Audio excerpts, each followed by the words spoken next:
ආදරය කියලා කියන්නේ බලෙන් ලබා ගන්න පුළුවන් දෙයක් නෙමෙයිනේ. මං හැමදාම කියන්නේ ඒක උපය ගන්න ඕන දෙයක්. ආදරය, මිත්‍රත්වය කියන දේවල්.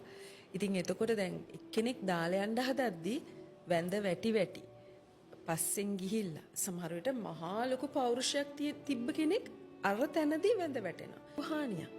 අපි එහෙම තමන්ගේ ක්වොලිටිස් නැති කරගෙන පස්සෙන් එලවනවා කියන්නේ අර කෙනාට තවත් අපි වෙපා වෙනවා. ඒ හින්දා කොයිම වෙලාවකවත් ආදරෙන් ඔබ ප්‍රතික්ෂේප වෙනවා නම් ඒක ලොකුකම නෙමෙයි. ඔබ නිහඬ වෙන්න. ඔබ එක තැන නවතින්න. මම කියන්නේ මියුට් වෙන්න.